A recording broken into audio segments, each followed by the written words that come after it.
Hey guys, welcome back to Soulback Sports, and I'm Soulback with another video. And today I want to talk about why Bill Belichick, Pete Carroll, and Mike Vrabel are still available as head coaches for this upcoming season. But before we get into the video, I would like you guys to please like and subscribe and comment down below, and it will help me a lot. And to get into this, I saw an article by Pro Football, and pretty much they were talking about why each individual head coach, like what their current situation is and why they aren't able to get the hires that they really want. And given that like Bill Belichick and Vrabel have been interviewing, they still aren't having the success, even though they are both successful head coaches in this year, that teams will prefer to go with coordinators from different teams. So we're just going to take a look at this together and kind of just go over my thoughts on what I think about this whole situation. And yeah, let's get started. So to start off with Bill Belichick, he is 302 to 165 record with New England Patriots and the Cleveland Browns, has 6 Super Bowls, and is a 3-time head coach of the year. And in terms of interviews, I remember he met with Atlanta Falcons. It was like pretty high that he was potentially going to be a Falcon, but they ended up hiring Raheem Morris, and he ended up like receiving a lot of interest for the Washington Commanders before they end up hiring Dan Quinn. And essentially they all trade talks and all head coaching talks for him kind of died down. I remember right after the Super Bowl, sorry, not the Super Bowl, what am I saying? Before the playoff loss for the Dallas Cowboys, that Jerry Jones was interested in bringing in Bill Belichick, to potentially be a coach, but they ended up sticking with Mike McCarthy.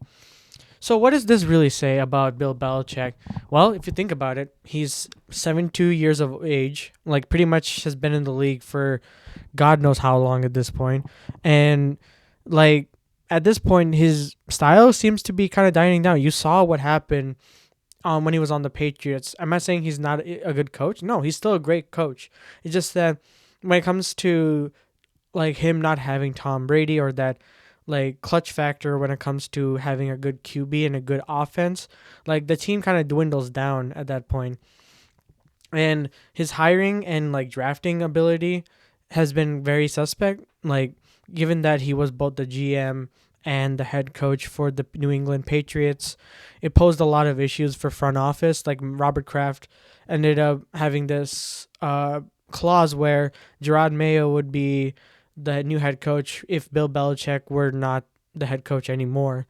And that could be very good for the Patriots. But for Bill, like, it's a matter of him relinquishing that power that he's had. It's been a power struggle when it comes to him, given that he's so knowledgeable, he's so in tune with the football sport, and has amazing defenses for the most part. Like, it's hard for teams to kind of be like, okay, we're going to give the full reign to Bill Belichick and hope that our team is going to be a contender. That's not, I think, the way that the NFL is going. The NFL is going more younger and getting more younger in the head coaching and even offensive coordinator position, or even defensive coordinator position, because Bill Belichick was looking at maybe even being a defensive coordinator for another team. However, that's been kind of hard in that sense, because would a team really want a defensive coordinator as Bill Belichick? Yes, there are definitely a ton, but it's a matter of the power struggle between the head coach and the defensive coordinator, and vice versa. It would still pose issues for a team going forward. So I think that's the main reason. And even the article literally says that, like, trying to find it where it said it, like, in terms of requested too much personnel control. You saw in New England where he's not a good drafter, I will say the least. Like, he was not a good drafter and most of the draft picks that he usually ends up like blowing up in their face, and they end up like being like traded for like 7th round picks. I'm talking about you, N'Keal Harry. He was a former Bear too, but pretty much it's gonna be tough. I think maybe next season, after like maybe like a few more head coaching positions will be probably open because they're definitely coaches that are on the hot seat. So you never know. You never know. And maybe Dallas might be in consideration. Philly might be in consideration. And the Bills, if they decide to move off of Sean McDermott. Now on to Pete Carroll. And now this was a very random like firing or like parting of ways because Pete Carroll, still one of the most successful head coaches in the league, has a very good philosophy when it comes to offense, and he's been successful. You could see right here 170 to 120 record with the Seahawks and Patriots, and 91 and 19 record at USC, one Super Bowl and an NCAA title. However, in 2024, he had reportedly no interviews and had maybe consideration from the Chargers before they ended up signing Jim Harbaugh, which is definitely, if I had the option to take Jim Harbaugh over Pete Carroll, it would be a tough one, but probably you take a swing at Harbaugh because of his mentality, and he has more knowledge of the college scene and can draft really well and get good personnel for the team. Pete Carroll still has the energy to coach. He's still one of the best coaches. He almost made the playoffs this year. He did have ideally was supposed to retire, I guess, if that weren't the case, but he still wants to stick around. It could change in 2025 according to here. We'll face the same barriers as Belichick, pretty much, yeah, and try to force a wholesale change throughout their organization while only committing to a 2-3 year run in charge. So that's going to be very big when it comes to deciding whether to keep Pete Carroll or not. And now that the Seattle Seahawks have Mike Macdonald as the head coach, again, another young coaching hire for a team that is still trying to find an identity in the Seattle Seahawks. They were on that pace, but they have questions at quarterback, they have questions in the run game, they have questions on defense. They have to address a lot of things, and it all starts at the head coaching position and what personnel they feel like will allow the team to meet its full potential. And will that be the case? Who knows? But for Pete Carroll specifically, I don't see any team that would be interested per se. Maybe that could change throughout the year because head coaches get fired middle of the season. They bring in someone new. You never know.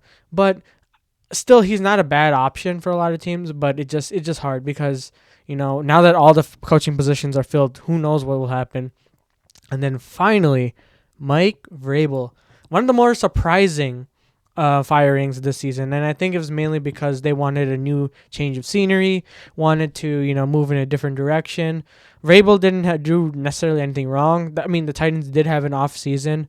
They weren't good. They weren't bad. I mean, they were pretty bad, but you know what I mean. They were mediocre to say the least. But he met with the Falcons, Carolina Panthers, and Chargers, but they decided to pursue different people, and he's not as accomplished as you can see here as Belichick or Carroll. He has only a 54-45 record, but he has youth on his side. He's only the age of 48. He drew interest around the NFL after being fired by the Titans. He could be a coordinator for sure. He could be like a defensive coordinator, play calling duties, but it could be a risk for any coach because in terms of leadership and culture building, he could force a lot of schemes that maybe the head coach doesn't want to consider, and it might be out of their pocket or out of their style. So it could be hard for a coach that has that much experience to be alongside a young head coach. Say for an example that, hypothetically speaking, Mike Vrabel goes to the Seahawks with Mike Macdonald. There's going to be definitely a clash when it comes to both of them because of their high philosophies when it comes to play calling and scheming. So it's kind of like that, where we don't know who he would fit well with. It's a matter of time. We'll probably see who ends up with Vrabel, and because he's still a good coach. He's still a great coach. He's not bad at all by any means. It's just that it just didn't work out for the Titans, and I guess we'll just see what happens going forward. Will he be on the team? Absolutely next year, for sure, because I think there will be some personnel changes, and he should be considered. So yeah, that's it for this article. Like, I just really wanted to show you guys this article. I'll put the link in the description down below if you want to check it out for yourself and have a good read. And besides that, that's it for this video. Please remember to like and subscribe and comment down below and see what you think about the situation and what you think that these three head coaches should do. And as always, I'll see you guys in the next one.